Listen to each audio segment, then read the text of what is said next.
During a family dinner, my husband's sister whispered, "You should check your husband's work emails.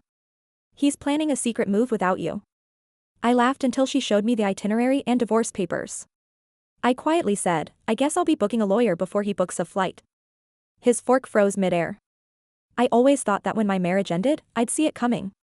That there would be some defining moment, a huge fight, an undeniable betrayal, some grand gesture of deceit that would let me know it was over. But that's not how it happened.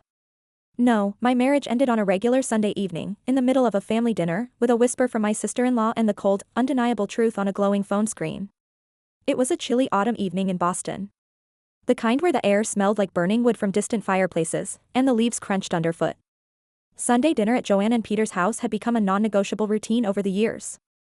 No matter how busy our weeks were, David and I always went. It was important to his parents, and honestly, it was nice, predictable, comfortable. We had just sat down at the large oak dining table. The air smelled of rosemary and garlic from the roast Joanne had pulled out of the oven, and the familiar clinking of silverware filled the space. His father was mid-story about some wild college night in the 70s, laughing as he gestured wildly with his fork, and I was smiling politely, half listening as I reached for my wine glass. That's when Lana, David's younger sister, leaned in. She was sitting to my right, picking at her food, her usually carefree expression replaced by something unreadable. I barely noticed at first, lost in the routine of the evening, until she murmured, just loud enough for me to hear, "You should check David's work emails." The statement was so absurd, so out of place, that I actually let out a small laugh, thinking it was some kind of weird joke. But when I turned my head to look at her, she wasn't smiling. Her fingers gripped the stem of her wineglass tightly, knuckles white. I frowned. "What are you talking about?" She exhaled slowly, as if weighing whether to continue. Then, after a hesitation so brief it barely registered, she slid her phone under the table and tapped the screen, angling it toward me. I glanced down, expecting something minor, maybe a suspicious email or a message that could be easily explained away. Instead, what I saw made my stomach drop. A flight itinerary. One ticket. Destination, San Francisco. The subject line of the email read, "Divorce Settlement Proposal." I blinked, my brain struggling to process the words. My fingers clenched around my napkin as I scrolled down, my breath catching in my throat as I saw the forwarded email chain. It was all there. The plans. The settlement terms. The cold, professional wording that treated me like a logistical issue to be handled. I felt the air in the room shift. The warmth of the dinner, the cozy glow of the candles, it all seemed to dim, the sounds around me dulling under the weight of what I was seeing. My husband, the man I had built a life with for 16 years, was planning to leave me. And he wasn't even going to tell me. My hands felt numb as I slowly set my wine glass down. Across the table, David was still chatting with his dad, completely oblivious. I forced my voice to stay steady. "I guess I'll be booking a lawyer before you book that flight." The words left my mouth before I fully processed them, but once they were out, I felt a strange sense of calm settle over me. A cold, sharp clarity. The room went silent. David's fork, poised midair, didn't move. He blinked at me, his expression shifting from confusion to something else, something like panic. "What?" His voice was slightly strained, like he hadn't quite heard me right. I nodded toward Lana's phone, still resting against my leg under the table. "Your itinerary," I said softly. "The divorce settlement proposal." His face drained of color. Joanne gasped. Peter let out a quiet, "Jesus." I watched as realization dawned across David's face. His mouth opened, then shut again. His eyes flickered toward Lana, who was staring down at her plate, clearly uncomfortable but unwilling to take it back. I could feel the heat of everyone's stares, the weight of their unspoken words pressing down on the room like a heavy fog. David cleared his throat. "Renee, this isn't the place." "No, David. I think this is exactly the place." Lana, still not looking up, gave the phone a tiny nudge toward me. I picked it up and held it where David could see, making sure he knew exactly what I had seen. His jaw clenched. "It's not what you think." I raised an eyebrow. "Really? Because it looks like you were planning to leave me and just, conveniently forget to mention it." Joanne looked between us, eyes wide with shock. "David, is this true?" There was a long silence before he finally let out a breath, shoulders sagging. "I was going to tell you," he muttered. I laughed, but it came out hollow. "When, exactly?" "At the airport? Maybe a postcard from California." His face twisted into something that might have been guilt, but it was too late for that. I set the phone down with deliberate slowness. My hands were trembling slightly, but I forced myself to stay calm. Wow, I said finally, shaking my head. You really thought I wouldn't find out? David exhaled sharply. I thought this would be easier. For who? I wanted to ask. For me? For Ava. For the life we built together? But I didn't say any of that. Instead, I stood up, smoothing down my dress with a forced steadiness. Well, I said quietly, I hope you enjoy San Francisco, David. Because by the time you get there, you're not going to have much left. His head snapped up, eyes widening. But I was already walking away. And I didn't look back. I don't remember the exact moment I stepped out of that house, but I remember the cold air hitting my face like a slap. My ears were ringing. My heartbeat was in my throat, my hands numb from the shock. I got into my car and just sat there, gripping the steering wheel so hard my knuckles turned white. My mind was a mess of rage, disbelief, sadness, all tangled together. How long had he been planning this? How had I missed the signs? I squeezed my eyes shut, forcing back the sting of tears. I wouldn't cry. Not here. Not now. My phone buzzed. A text from Lana. Lana, I'm so sorry. I thought you deserved to know. I took a shaky breath and typed back. Me, thank you. You were right. And then, without thinking too hard about it, I opened my contacts and called the one person I knew I could trust. Jenna. Jenna had been my best friend since college. She was the kind of person who could read me like an open book, even when I didn't say a word. So when she picked up and heard my breathing, she didn't even ask what was wrong. Where are you? She said immediately. Outside David's parents' house. My voice was tight. You're coming here. Now. I'll open a bottle of wine. I swallowed hard. Okay. I didn't even bother going home. I wasn't ready to step into the house I had built with a man who had been plotting behind my back for months.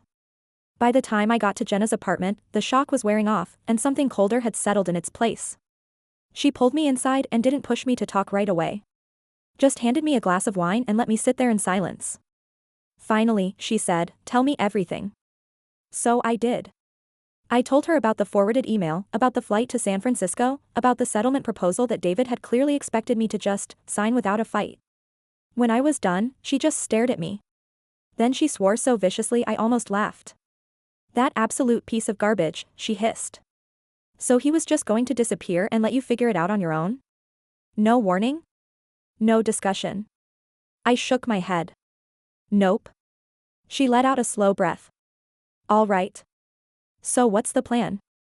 I blinked. Plan? You're not just going to let him do this to you, right?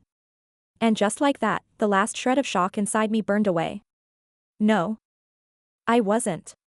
I wasn't going to be the stupid, blindsided wife who got tossed aside while David started his fresh new life. I was going to burn his plans to the ground. The next morning, I went home. David wasn't there, he had left early for work, just like always. But when I walked into our house, something felt different. Or maybe it was just me.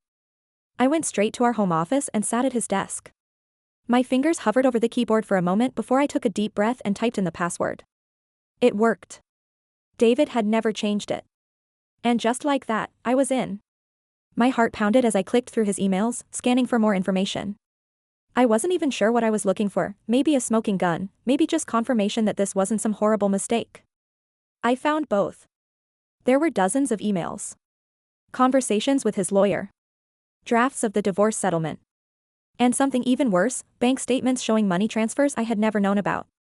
He had been slowly moving money into a separate account. An account in his name only. My stomach twisted.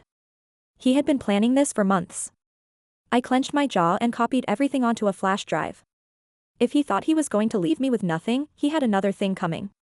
That afternoon, I walked into the office of the most ruthless divorce attorney in Boston. I had heard about Elliot Grayson through Jenna. He had represented one of her coworkers in a nasty divorce and won her everything. He was known for being brutal, for digging into financials and finding every loophole possible. Exactly what I needed. When I sat down across from him, he leaned back in his chair, studying me. So, tell me why you're here. I took a deep breath. My husband is planning to leave me and move across the country without telling me. He's already moving money around. I want to stop him before he screws me over. Elliot raised an eyebrow. How much money are we talking about? I slid the flash drive across the table. That's everything. You tell me. He plugged it in, scanned the files for about 5 minutes, then let out a low whistle. Well.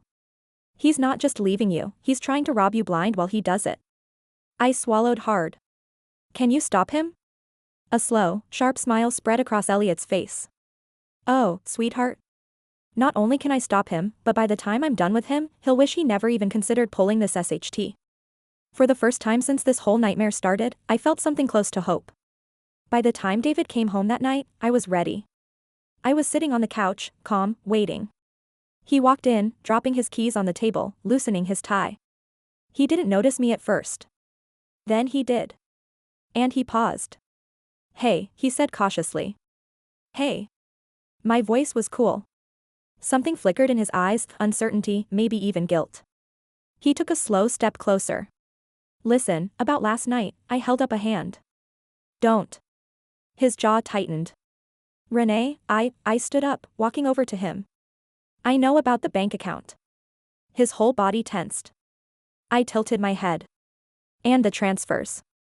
And the settlement agreement you had drawn up months ago. And your little plan to walk away with everything while I was left scrambling. A beat of silence. His throat bobbed. I spoke to a lawyer today, I cut in. And guess what? Since you started moving marital assets without informing me, that's called financial fraud. And it's illegal. His face turned pale. I leaned in, dropping my voice. You were going to leave me with nothing? Now, I'm going to make sure you get exactly that. For the first time in our entire marriage, David looked scared of me. And I wasn't even finished yet. David's face shifted through a range of emotions, shock, anger, frustration, but underneath it all, I saw something else. Fear. Good. I wanted him to feel every ounce of helplessness that I had felt when I saw that email. I wanted him to understand, in that moment, that he had lost control of this narrative. He exhaled sharply, rubbing a hand over his face. Renee, let's take a breath, all right? We don't need to turn this into some ugly fight. I let out a cold laugh. Oh, that's rich coming from you. You were going to blindside me with a divorce and run off to the other side of the country. You didn't think that would turn into an ugly fight.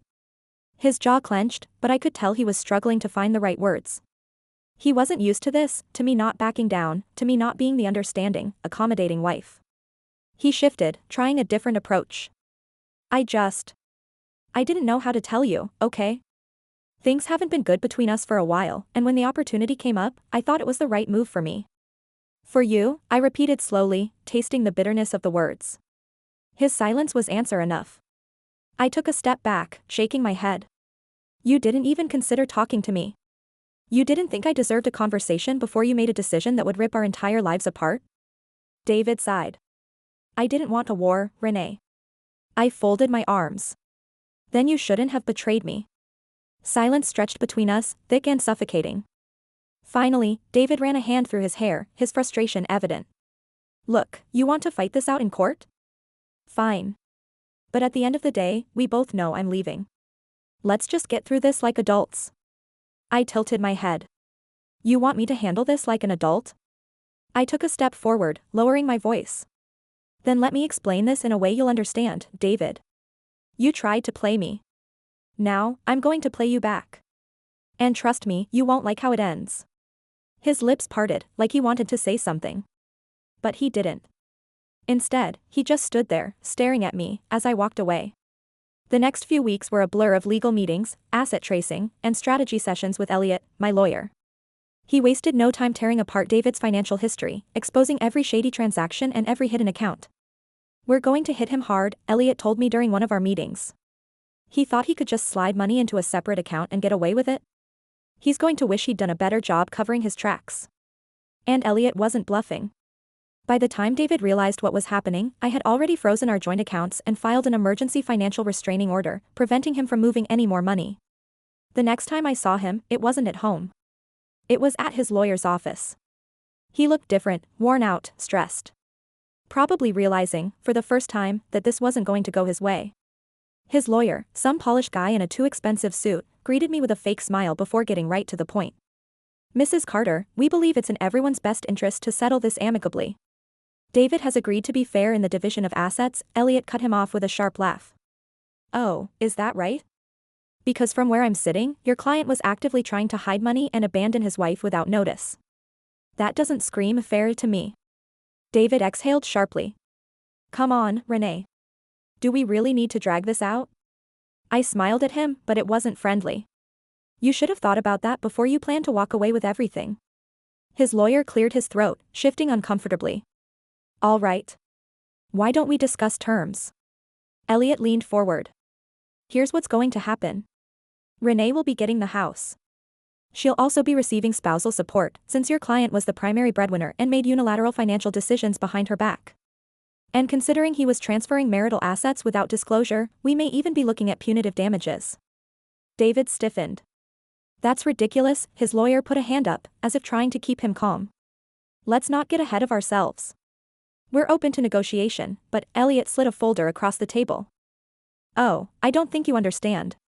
This isn't a negotiation. We have bank records, email transcripts, and a timeline that proves intent. You can either agree to our terms now, or we can take this to court, where David will not only lose more money, but his company will also be made aware of his financial misconduct. David's face drained of color. I stayed silent, watching him. Letting him feel, for the first time, the powerlessness I had felt that night at dinner.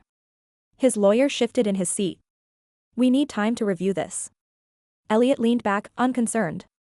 Take your time. But just so you know, we'll be filing additional motions tomorrow. And once that happens, this will get a whole lot worse for your client. A tense silence filled the room. David's jaw was so tight I thought his teeth might crack. Finally, he looked at me. Is this really what you want? I tilted my head. No, David. What I wanted was a husband who didn't betray me. But since I don't have that, I'll settle for justice. After that meeting, David's lawyer started calling with adjusted proposals every few days, trying to get me to accept a watered-down settlement. I refused every single one. And when David realized I wasn't backing down, that I wasn't going to let him walk away on his terms, he caved. He agreed to my demands of the house, the spousal support, the assets. But I wasn't done yet. I wanted the final blow. So I reached out to someone who I knew would be very interested in David's financial habits, his employer. It turned out that his company had very, very strict policies about employees transferring large sums of money without disclosure. And David? He had been sloppy. By the time I was finished, not only did he lose everything in the divorce, but he also lost his job. David always thought he was smarter than me. That was his biggest mistake. Once I had secured everything in the divorce, the house, the money, and the legal advantage, I knew there was still one more thing left to do. Make sure he felt the consequences of his actions in every possible way. The day after the settlement was finalized, David showed up at the house. Well, my house now. I was in the kitchen, enjoying my coffee when I heard his car pull into the driveway. A part of me expected this. He had been too quiet since the last meeting. I opened the door before he could knock. He stood there, hands in his pockets, looking at me like he barely recognized me. Can we talk? He asked. I leaned against the doorframe. About what? He exhaled, shifting his weight. You really had to take everything, didn't you? I tilted my head. Oh, you mean like how you were going to take everything from me and leave without a word? His jaw tightened. I didn't mean for it to happen like that. I let out a sharp laugh. That's the thing, David. You meant for it to happen exactly like that. You just didn't mean for me to find out. He didn't deny it. He just rubbed a hand over his face, looking exhausted. Look. I know I screwed up. But did you really have to ruin my job too? There it was. The final, crushing blow. His company had fired him that morning. Turns out, when someone reports suspicious financial behavior, corporate compliance departments take it very seriously. The HR department had called him in, questioned him, and then escorted him out of the building with a box of his belongings. Just like that, he was unemployed. I folded my arms. You should have been more careful with those secret transfers, David. That's on you. His mouth opened, then closed. There was nothing left for him to say. No more manipulations. No more excuses. Just consequences. Enjoy San Francisco, I said, stepping back and shutting the door in his face. I didn't need to see his reaction. I had already won. The next few weeks were surprisingly peaceful. David was gone. Really gone. The last I heard, he was staying in a hotel while trying to salvage his career. Without his job, without access to the money he had tried to hide, he was struggling hard. Lana reached out once, just to say, "You did the right thing." I believed her. There was no dramatic realization, no deep emotional closure. Just a quiet, steady satisfaction that he had tried to throw me away like an afterthought, and instead, he was the one left scrambling. I had my house. My future. My peace. And as I sat on my back porch one evening, sipping a glass of wine, I realized something: I never needed him. He had needed me. And now. He had nothing. And that was the best ending I could have asked for.